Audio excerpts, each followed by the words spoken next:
name is Arham, and welcome to my channel.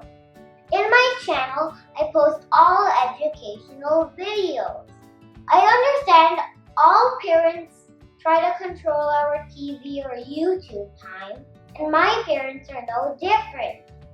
I promise you will not regret watching my channel. And your parents won't be having any objection for watching us learn a new topic each week. You have noticed, all my videos have a test link in the description box, so you can test your knowledge after watching the video.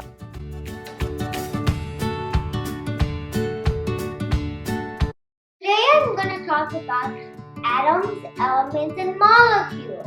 Do you know what an atom is?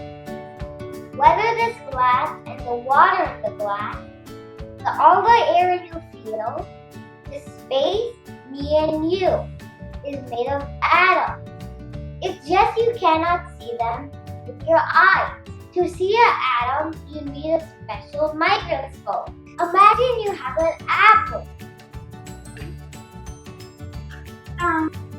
Try to cut this apple and keep cutting it until it cannot further cut. That might be an atom. So you understand, an atom is a thing that can't be divided. Now let's see what's an element. Let's take an example to understand. As you can see, H2O is made up of two elements, hydrogen and oxygen. As I mentioned earlier, everything is made up of atoms. So we say H2O is made up of three atoms, two atoms of hydrogen and one atom of oxygen. Let's recap.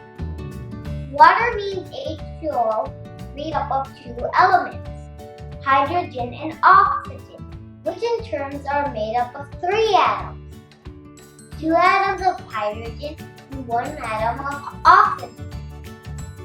I hope now you understand how elements and atoms are related. As I promised, let's go back to the periodic table to know more about atoms. As you see in the periodic table, there are 117 elements discovered, and they are arranged based on properties. For example, transition metals include silver, zinc, nickel, and titanium. Another group called poor metals that includes tin, lead, and aluminium. There are two more groups I want to share with you, called alkaline earth metals and noble gases. First, I want to talk to you about alkaline earth metals. It contains magnesium and calcium. The noble gases contain neon and argon. If you look closely, every element is given a number. For example, hydrogen has number 1. Here, carbon has number 6, and oxygen is number 8. Now you may be wondering, what are these numbers? These are the number of protons in an atom.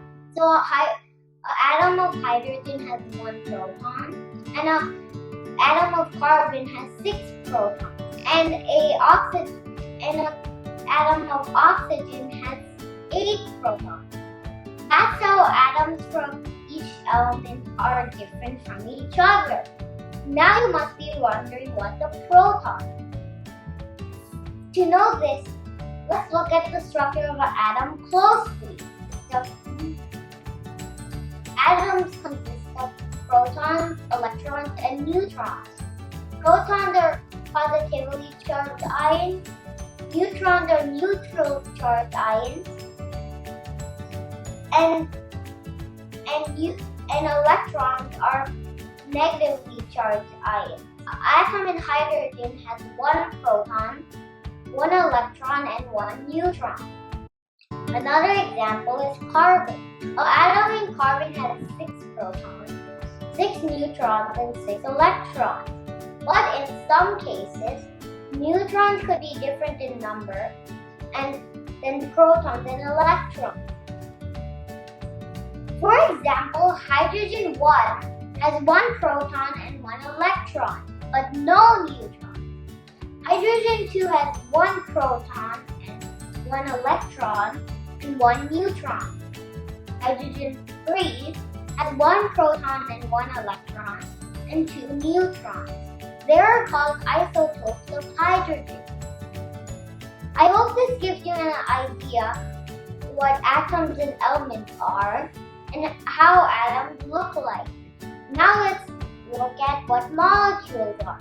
When 2 or more atoms combine together to form a molecule. For example, H2O is a molecule that consists of 2 atoms of hydrogen and 1 atom of oxygen. And CO2 consists of 1 atom of carbon and 2 atoms of oxygen. Ever wondered how these atoms bond together to make a molecule? Like the water molecule is made of 2 hydrogen and 1 oxygen. Why not 1 hydrogen and 2 oxygen? I'll try to cover these topics in my next video. That's all for this video. Bye-bye!